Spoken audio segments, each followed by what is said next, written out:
What if the sky wasn't something happening to you, but something happening with you? That's the question I want to sit with for the next few minutes. Because this month, the sky is loud.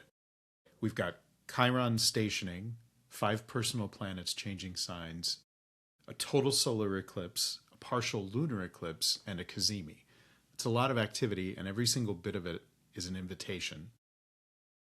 I'm Ryan Barrett, conscious astrologer. This is the first of a new series I'm calling On the Map. Once a month, I'll walk you through the major astrological events on the horizon, what they mean, not as predictions, but as a map you can use to navigate your own seasons. Think of it as checking in with the forecast before you leave the house. You still decide what you're going to do, you just get to do it with better information. So a quick ask before we dive in. If this is your first time here, please hit subscribe so you don't miss next month's episode. And if you're already part of this community, go ahead and like this video. It really does help the series find more people who are looking for exactly this kind of work. I'm putting this episode out on a day that means something to me personally. Chiron is stationing retrograde at 0 degrees 52 minutes of Taurus, and that degree exactly squares my own natal sun in Aquarius. Chiron is the wounded healer. It's the place where our deepest pain becomes the source of what we could potentially offer other people in terms of healing. Starting this series on a day when Chiron is activating my own chart feels less like coincidence and more like timing doing what timing does. I'll come back to that ahead of a little discussion that I want to have around synchronicity later, because it matters more than most of us give it credit for. So let's talk about the week ahead. On Thursday, August 6th, Venus moves into Libra at 2:13 p.m. Central. And I'll show you what this looks like on a chart. So if we just zero in on Venus here, Venus is moving into the sign of Libra, and this kicks off a stretch where several personal planets will be shifting signs in quick succession. And Libra is Venus's home turf. So this is Venus getting to be fully itself.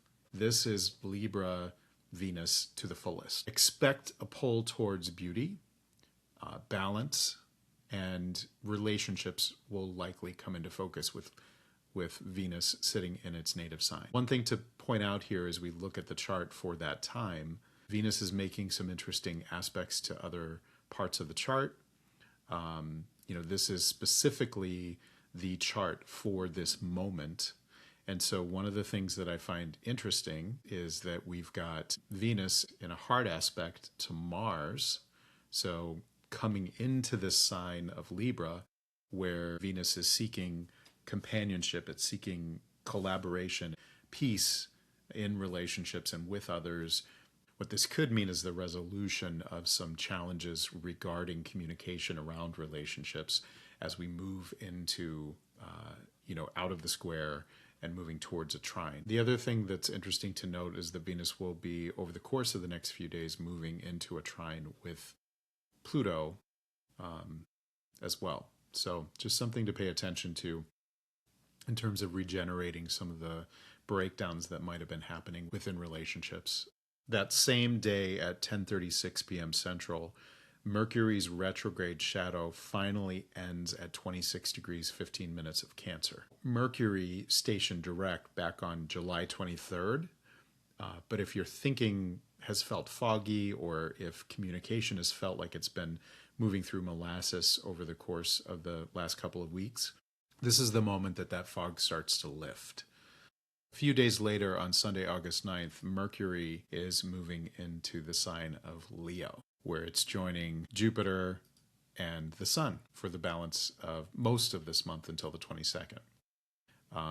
Mercury in the sign of Leo, our thinking gets bolder, more expressive, more willing to be seen, and the fact that it's going to be moving in on and conjoining Jupiter and the Sun over the course of the next few weeks, you're going to see a lot more boldness come out in thinking. One other interesting note about this is that at the time it enters the sign of Leo, it will be forming a square or a hard aspect to Chiron at 0 degrees of Taurus. So that's just an interesting note. The fact that this chart, when we look at the time that this happens, Chiron is in the 7th house, Mercury is in the 10th house, forming that square. There could be a lot of healing or potential for healing that is going to happen around some of the challenges that we've seen over the course of the last month with the Mercury retrograde relative to relationships, to partnerships, and that could affect career.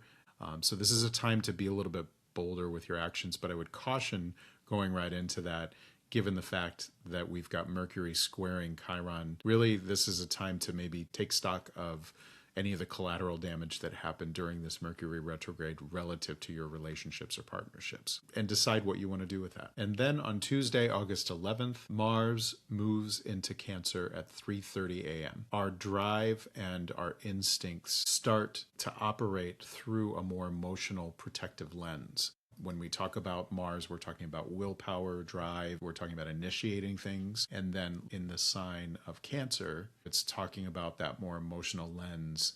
And Cancer can be very protective of the emotions.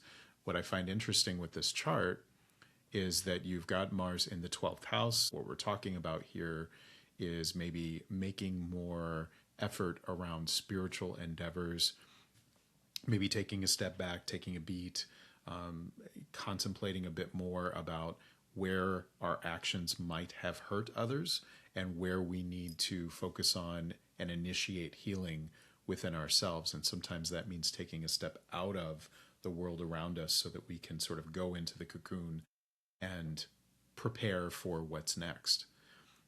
The other thing to note about this Mars is that it is out of bounds. It is beyond the influence of the sun at this moment. And when we look at any planet that moves beyond the influence of the sun, it's operating on its own, it's going rogue, it's doing its own thing. So there is really an opportunity here to lean into that and emphasize what we're doing from a spiritual perspective relative to that Mars. What's interesting with this is that it's making a T-square aspect between the Venus Neptune opposition. You'll see that there's a hard aspect between Mars and Venus and Mars and Neptune, with Neptune and Venus in opposition to one another. These two planets are not seeing eye to eye. They're diametrically opposed at this moment. And what we're talking about here with that 4th house energy going deep into the psyche with Venus in Libra, so really looking at the relationships that we have with our own minds, with our own emotional bodies, and with our own families, with our tribe. But looking at that from a spiritual perspective is difficult right now. Mars is bringing us right back to that point. The release point of this T-square is Mars really focusing on how do we take care of ourselves through this idea of removing ourselves from the world around us so that we can regroup, recuperate, heal ourselves before we move forward. There's a lot of this relationship energy around healing and around being more reflective at this time with that energy specifically. So something to pay attention to as we're moving through the month of August. How are the relationships around you?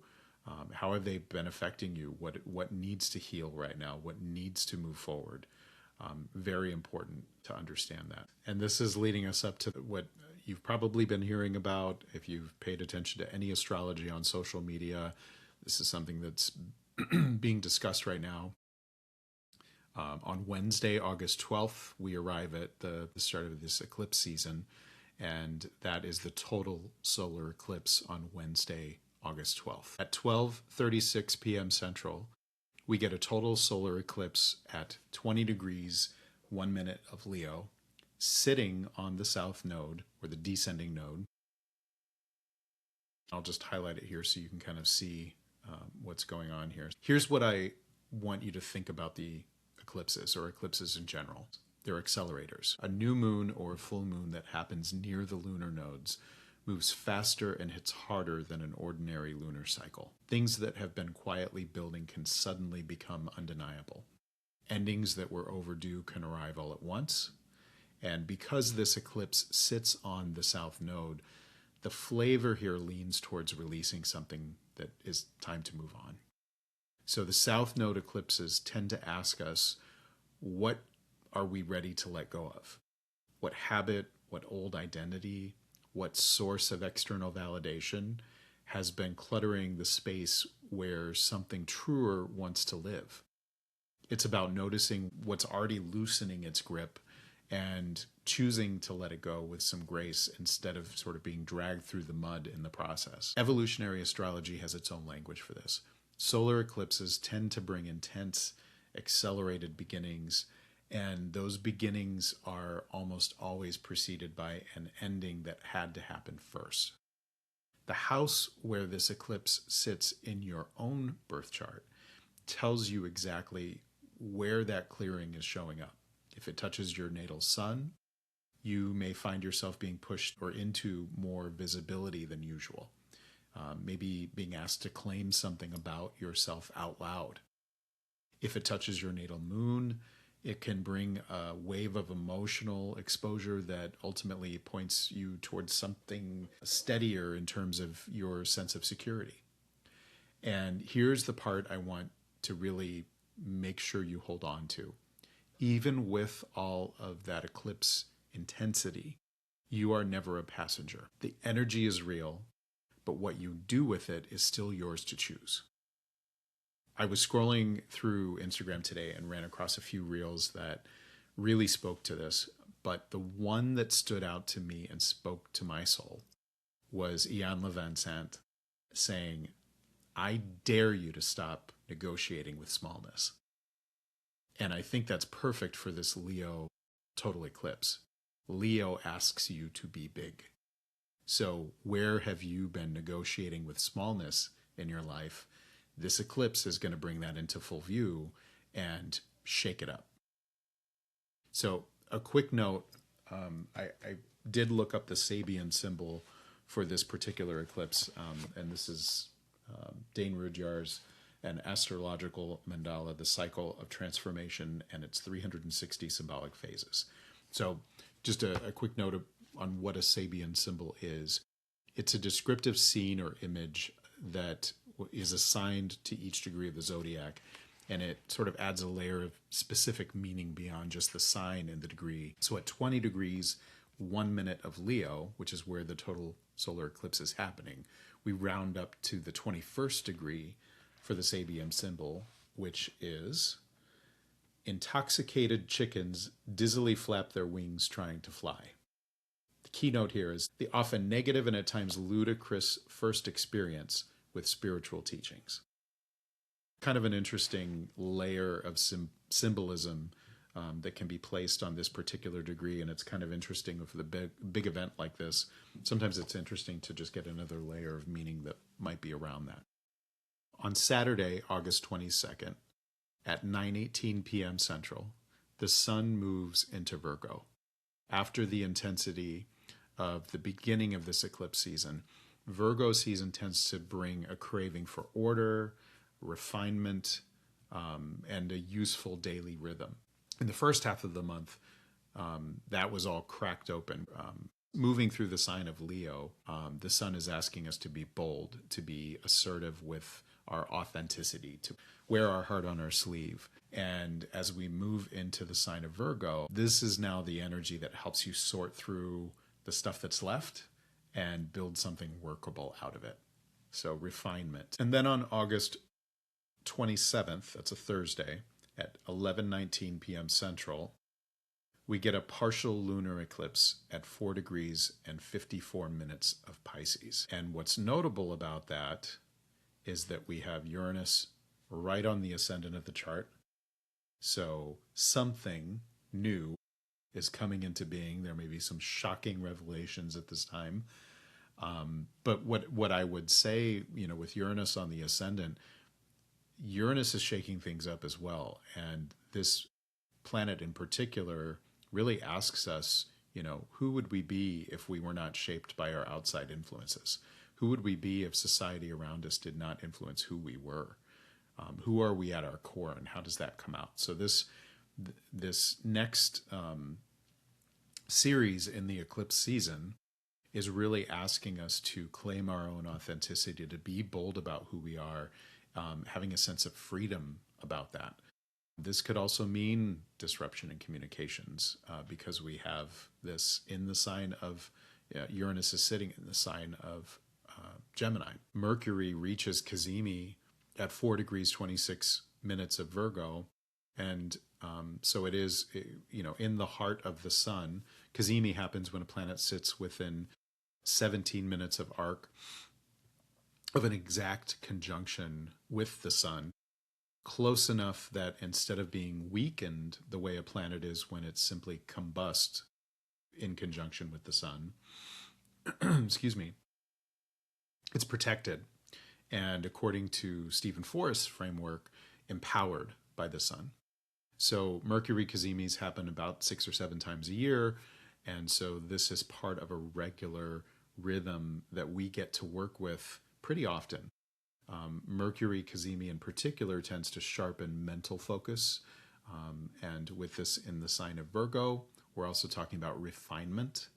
And so, this is opening the door to communication and insight, and it almost feels intuitive how clearly it lands here, especially with that partial lunar eclipse opposing the Mercury-Sun conjunction. Early on Friday, August 28th, at about 2:24 a.m., Mercury will square exactly Uranus and Gemini at 5 degrees 37 minutes. So the Sun follows the same square later that day at about 5:18 p.m. and at the identical degree.